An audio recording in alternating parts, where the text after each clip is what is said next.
성경은 모든 핵심 가치의 기준을 이 마음에 두었습니다. 예수님도 물질 문제나 정신 문제 이전에 항상 이 마음의 문제를 말씀하셨습니다. 사람에게 있어서 가장 중요한 게 뭘까? 우리 마음입니다. 마음 관리를 잘하고 마음을 새롭게 하는 일이 중요합니다. 마음이 건강해야 하고 마음이 깨끗하고 마음에 꿈이 있어야 합니다. 마음 관리를 잘하는 것이 바로 지혜이기도 합니다. 성경에서 말하는 새 사람이란 어떤 모습일까? 어떤 외적인 변화의 모습이 아니라 우리 마음이 새로워진 사람을 새 사람이라고 말씀합니다. 그래서 솔로몬도 잠언 4장 29절에 보면 사람이 무릇 지킬 만한 것 가운데 내 마음을 지키라고 했어요. 그렇습니다. 생명의 근원이 마음에서 나오기 때문이다 라고 했습니다. 오늘날 아프리카에서 비행기가 이륙이 해야 되는데 이륙을 못하는 겁니다. 원인은 그 기체 안에 작은 쉥지 한 마리가 들어갔답니다. 무려 4시간 동안이나 그 거대한 여객기가 이륙을 하지 못하고 작은 쉥지를 잡을 때까지 비행기가 멈춰 있다가 그 쉥지를 잡고 이륙을 했다고 합니다. 여러분, 작은 쉥지 하나가 기관 고장을 일으키면 아무리 육중한 비행기라 할지라도 투출하게 됩니다. 인생이 무너지는 것도 큰 것 때문이 아닙니다. 오히려 마음에서 하찮게 여기는 거, 이까짓 것쯤이야, 내가 이렇게 했는데 이 작은 것쯤이야, 이렇게 생각하는 작은 것에 의해서 인생이 무너진다고 하는 것을 우리는 잊지 말아야 됩니다. 이 마음 관리하고 마음을 지키는 것이 굉장히 중요한 거예요. 그래서 성경의 변화의 본질은 뭐냐? 마음입니다. 마음이 생각을 지배합니다. 그 지배한 생각은 우리의 행동을 만들어냅니다. 그러고 보면 우리 행동에 나타난 모든 결과는 그 뿌리가 어디일까? 마음에 있습니다. 욥이 아주 무서운 시련 속에서 아내도 떠나고 사랑하던 친구들도 떠나고 의지할 것이 없어요. 온몸에는 병이 들고, 그때에 하나님께서 소발이란 친구를 보내서 이렇게 말씀합니다. 너는 마음을 바로 정하라. 너를 지금 무너뜨리는 것은 저기 밖에 있는 것이 아니라 내 마음에 있다 그랬어요. 맞습니다. 지금 이 시련과 고난에서 절망과 좌절과 원망할 수밖에 없는 이 환경에서 지금 너를 무너뜨리는 것이 내 마음에 있다는 거예요. 저기 밖에 있는 것이 아니라 안에 있다는 겁니다. 그렇습니다. 여러분, 마음이 무너지면 모든 게 무너져요. 마음에서 떠나면 모든 게 떠납니다. 마음에서 포기하는 시간에 모든 것이 포기된다는 것을 알 수가 있어요. 그래서 사랑도 내 마음속에서 우러나와서 하는 사랑이 그게 진짜 사랑입니다. 충성도 마음속에서 우러나와서 하는 충성이라야 하나님이 받으시고 축복하는 겁니다. 오늘 여러분, 건강한 마음이 중요합니다. 건강한 마음 속에 평안이 있고 꿈이 있게 되는 거예요. 오늘 말씀은 사도 바울이 에베소 성도들에게 이방인 같은 허망한 마음을 버리라는 거예요. 이것은 믿지 않는 바깥의 사람, 불신자들에 향한 권면이 아니에요. 하나님을 믿고 있는 에베소 성도들을 향해서 너희가 지금 하나님을 떠난 이방인 같은 허망한 마음으로 살아가고 있음을 지적하는 거예요. 오늘 이것은 에베소 성도들이 아니에요. 오늘 저와 여러분을 향해서 하나님을 믿는다고 예배를 드리는 공동체 안에 있으면서도 마음은 하나님을 떠난 이방인같이 허망한 마음으로 살아가고 있지 않는가를 깨달아야 되는 겁니다. 우리 그리스도인은 어떻게 살아야 합니까? 오늘 사는 방법을 세 가지로 제시를 했습니다. 그 하나는 따라합시다. 이방인 같은 허망한 마음을 버리라. 이방인 같은 허망한 마음을 버리라는 거예요. 우리 17절을 함께 읽겠습니다. 그러므로 내가 이것을 말하며 주 안에서 증언하노니 이제부터 너희는 이방인이 그 마음에 허망한 것으로 행함같이 행하지 말라. 이제부터는 너희는 이방인이 그 마음에 허망한 것으로 행하는 것처럼 행하지 말아라. 오늘 여기에 여러분 허망한 마음이라는 게 나와요. 허망한 마음이 뭘까? 하나님을 떠난 마음, 목적 없이 욕망으로 채우려는 마음. 허망한 마음은 굉장히 위험한 마음을 말합니다. 이런 허망한 마음을 가질 때 나타나는 현상을 몇 가지로 소개하고 있습니다. 그 하나는 마음에 허망한 마음을 가지면 총명이 어두워진다고 그랬어요. 오늘 18절을 우리 같이 한번 읽겠습니다. 그들의 총명이 어두워지고 그들 가운데 있는 무지함과 그들의 마음이 굳어짐으로 말미암아 하나님의 생명에서 떠나게 된다. 이방인같이 하나님 없는 허망한 마음을 가지니까 세 가지, 총명이 어두워지고 또 마음이 굳어지고 생명에서 떠난다. 여기 총명이란 말은 지혜를 말해요. 지혜는 분별력과 명철함이에요.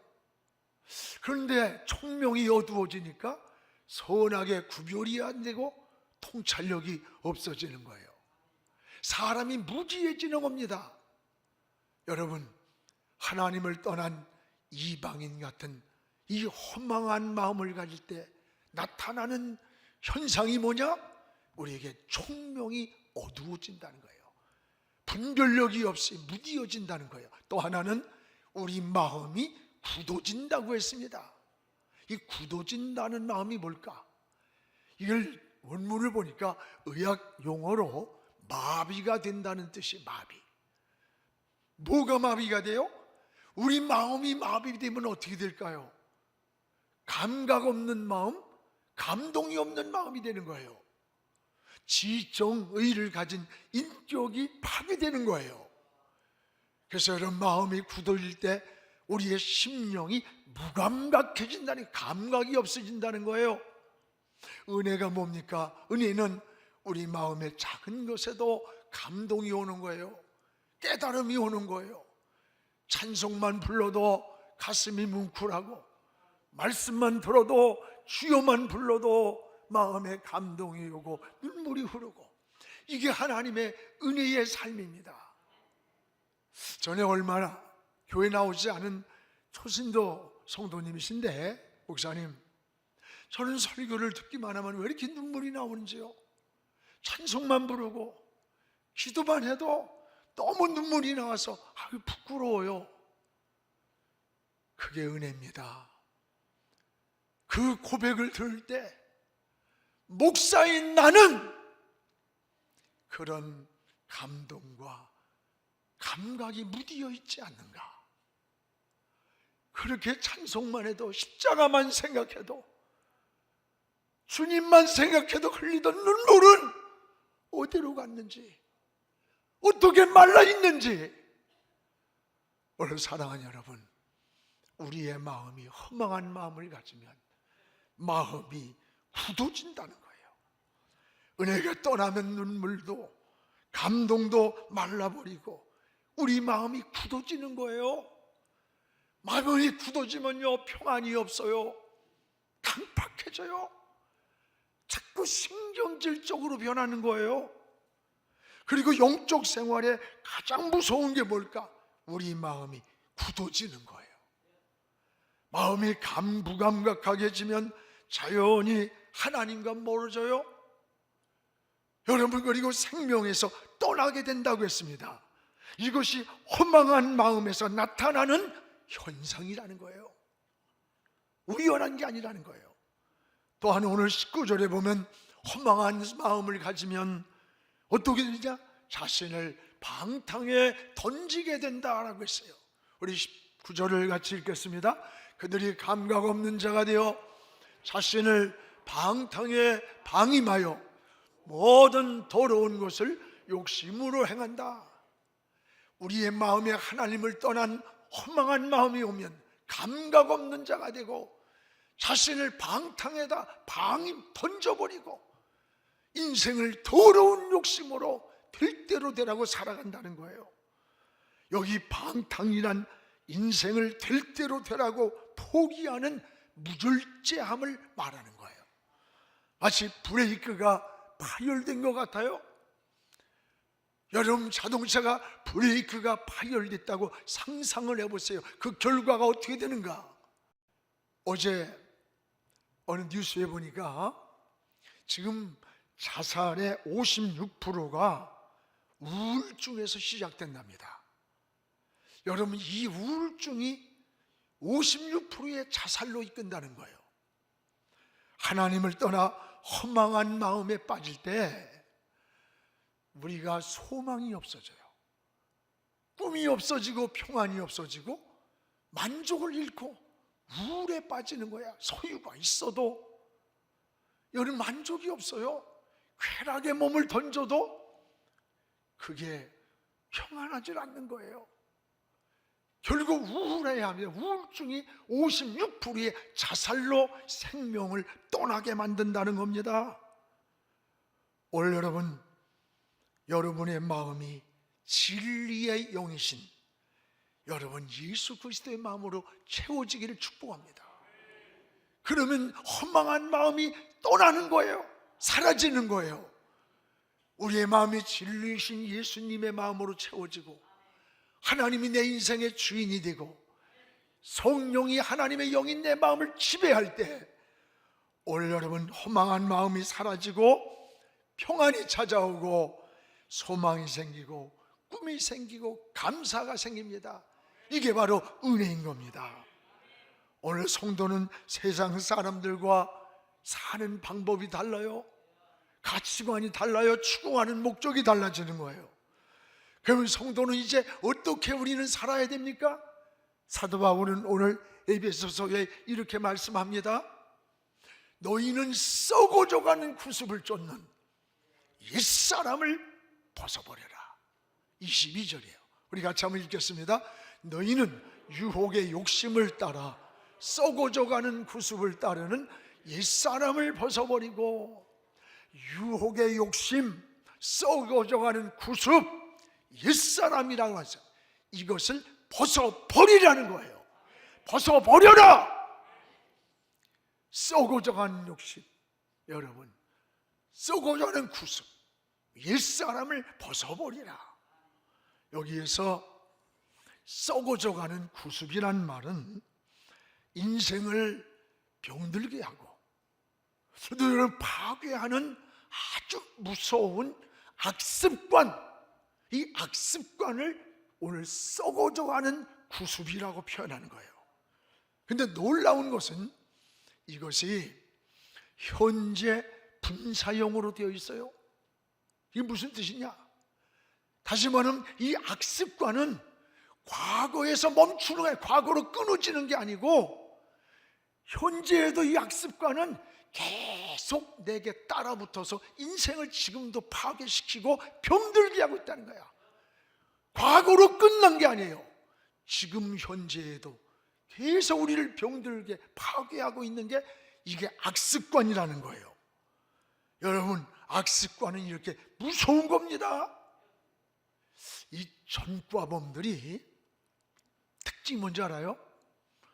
똑같은 범죄로 3범, 5범 이 범죄인데 이 성범죄자는요, 그 다음에 또 교도소에 와보면 똑같은 성범죄로 들어온대요.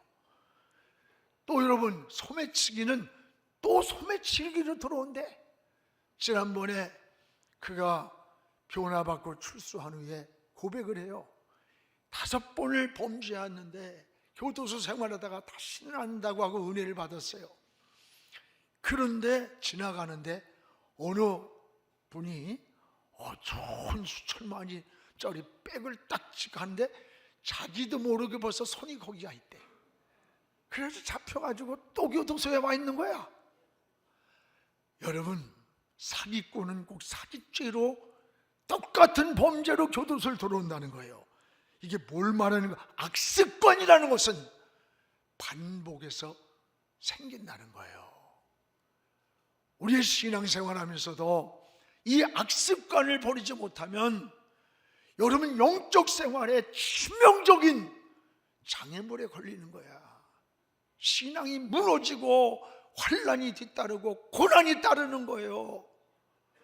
근데 어떤 이는요, 부부간에도요 거짓말을 그렇게 잘해. 그것도요 여자들이 더한데.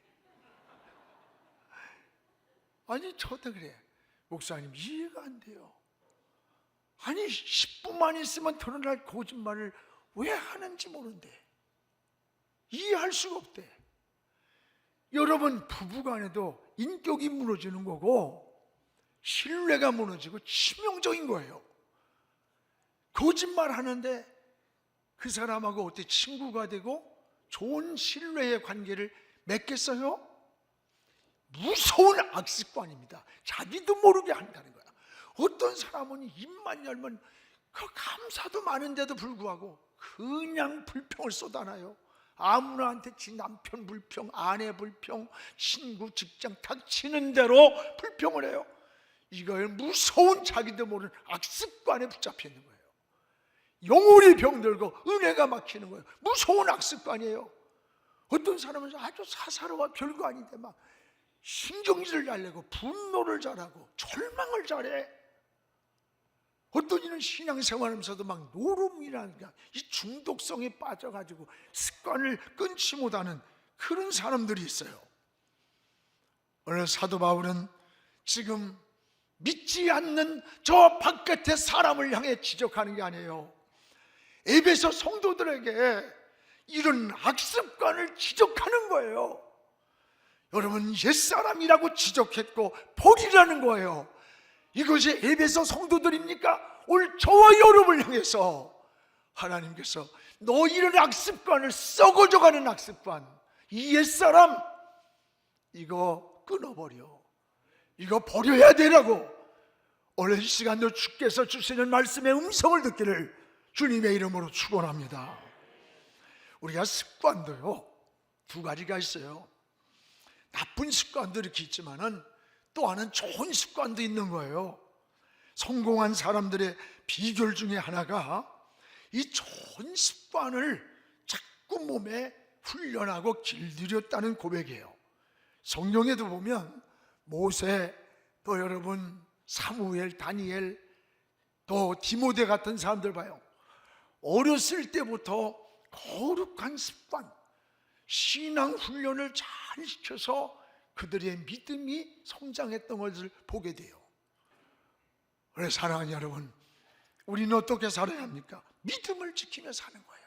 신앙을 지키며 사는 거예요.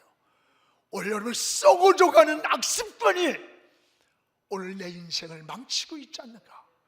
여러분을 돌아보시면서 내 힘만 가지고 안 돼요. 하나님께 한 가지씩 고백하세요. 하나님의 도움을 구하세요. 성령의 인도를 받으세요. 하나님이 감동을 주고 끊을 마음을 주는 거예요. 여러분, 이게 하나님의 은혜인 겁니다. 신앙생활은 내 힘으로 하는 게 아니야. 하나님의 능력과 하나님의 은혜로 하는 겁니다. 그래서 우리는 좋은 습관으로 만들어져야 돼요. 기도하는 습관, 예배드리는 습관, 성경 읽는 습관, 남을 칭찬하는 습관, 긍정적인 것을 말하는 습관, 늘 감사를 표현하는 습관, 부지런히 사는 습관, 이 모두가 신앙의 경건 훈련이고 좋은 습관이 되는 겁니다. 신앙생활의 영적, 육적으로 풍성한 은혜를 누리게 되는 것입니다. 오늘 또 하나는 건강한 마음의 회복은 뭐냐? 따라합시다. 날마다 마음을 새롭게 하는 일이다. 그렇습니다. 우리가 건강한 마음을 어떻게 회복하느냐? 날마다 우리 마음을 새롭게 하는 거예요. 23절, 24절을 우리가 읽겠습니다. 오직 너희의 마음을 새롭게 함으로 변화를 받아 하나님을 따라 의와 진리의 거룩함으로 지음받은 새 사람을 입으라 했습니다. 오직 마음으로 새롭게 돼요. 심령으로. 우리는 먼저 마음의 변화를 받는 거예요. 바울은 변화의 본질이 뭐냐? 마음이라고 했어요. 마음이 새로워지는 거예요. 그렇습니다. 신앙의 변화는 속에서 밖으로 나타납니다. 속이 변화되면 우리 겉생활이 변화되는 거예요. 돼지에게 양의 가죽을 씌웠다고 양이 되는 거 아니에요. 여러분, 창녀가 옷이나 얼굴의 문제가 있는 게 아니에요. 마음이에요. 마음이 부패하고 마음이 타락하고 마음이 병들면 그 부패한 삶으로 사는 거예요. 칼이 사람을 죽입니까? 아닙니다. 내 마음속에 미움과 증오와 분노가 절제되지 않을 때 내 손에 드는 그 칼이 내 마음에 절제되지 않는 그 마음이 사람을 죽이는 도구로 되는 거예요. 칼이 사람을 죽이는 게 아니에요. 그 마음이 사람을 살인하는 거야. 그래서 예수님도 내 마음에 사람을 미워하면 그게 벌써 살인이라는 거예요. 여러분, 신앙의 변화는 마음의 변화입니다. 우린 날마다 우리 마음을 새롭게 되기를 기도해야 되는 겁니다. 날마다 마음을 새롭게 함으로 우린 주님의 성품을 닮아가게 되는 겁니다. 그래서 24절에 이렇게 말씀합니다. 너희는 하나님을 따라 진리와 의와 진리의 거룩함으로 지음받은 새 사람을 입으라. 새 사람. 하나님을 따라 진리와 진리의 거룩함으로 지음받은 새 사람? 이게 어떤 사람일까? 예수님 성품, 예수님의 인격을 닮아간 거예요. 우리 마음속에 예수 그리스도의 영이 있는 사람, 하나님이 주인이 되어 있는 사람은 반드시 예수 그리스도를 닮게 됩니다. 왜 그렇습니까? 우리 마음속에 예수님의 유전자를 가지고 있기 때문에 그런 거예요. 그래서 예수를 닮는 거예요. 우리는 예수 그리스도의 피가 영혼 속에 흘러. 그리고 예수님의 유전자를 가진 자야. 그래서 우리는 세상 사람들과 달라요. 위기가 올 때, 문제가 올 때, 선택의 기로에 놓을 때 하나님 편에 서는 거예요. 믿음을 찾고 하나님을 바라보는 거예요. 우리도 모르는 사이에 예수 그리스도를 닮아가는 겁니다. 여러분, 성령이 뭐예요? 성령은 예수 그리스도의 영입니다. 성령 받은 사람은 여러분 예수 그리스도의 영이 우리 안에 충만하기 때문에 우리도 모르게 주님을 닮아가는 거예요. 마치 용광로 속에서 깨지고 찌그러지고 쓸모없는 그릇을 다 불에다 놓고 녹여가지고 녹은 쇳물을 이런 가다로우의 모양에다가 만약에 그 녹은 쇳물을 보면 이런 모양이 나오는 거예요. 오늘 여러분, 우리 인간의 속성, 죄악성, 타락성, 인간성, 이런 모든 죄악들이 하나님의 은혜 안에서, 성령 안에서 녹아질 때에 예수님의 형상을 닮아 나오는 거예요. 은혜 받았다고 하면서도 예수의 성품을 닮지 않는 건 이건 진정한 은혜가 아닙니다. 여러분, 초대교회 교부였던 토마스 아켄피스는 그리스도를 본받아라는 그 고전에 보면 우리가 은혜 받은 것의 최고의 변화의 모습이 뭐냐? 예수 그리스도를 닮아가는 거라 그랬어요. 예수님의 마음, 예수님의 성품, 예수님의 인격을 닮아가는 거예요.